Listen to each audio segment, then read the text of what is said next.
Qadınlar bir əminlik istəyir. Yəni kişidə bir özgüvən meyilli olur. Qadın bunu da istəmir. Eyni zamanda duyğusu.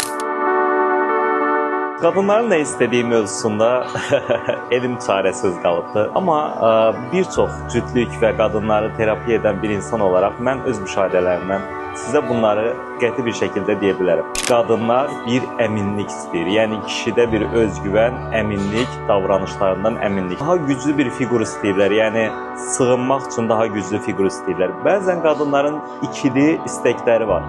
Həm istəyirlər ki, çox yaraşıqlı, qadınlar tərəfindən bəyənilən bir sevgililəri olsun. Eyni zamanda o sevginin gözü də ondan başqasını görməsin. Yəni o sevgiyi də başqa qadınlara baxmasın. Yəni başqa qadınlar onu istəsin, o isə ondan başqasını gözü görməsin. Bu real dünyada çox mümkün ola bilmir, təəssüf ki. Qadınların bir digər istəyi də o dominant kişi ilə əlaqəlidir. Hansı ki, bu dominant kişi biraz sərt, o taş fırın erkeği dedikləri kişi sərt, bəzən şiddətə meyilli olur. Qadın bunu da istəmir. Eyni zamanda duyğusal, sevgilərini, hisslərini göstərə bilən, eyni zamanda da sərt, möhkəm, daş kimi bir kişi obrazı istəyirlər. Bu ikisinin də bir arada olması mümkün deyil. Ona görə qadınların istəkləri mövzusunda bir şeydən əminəm.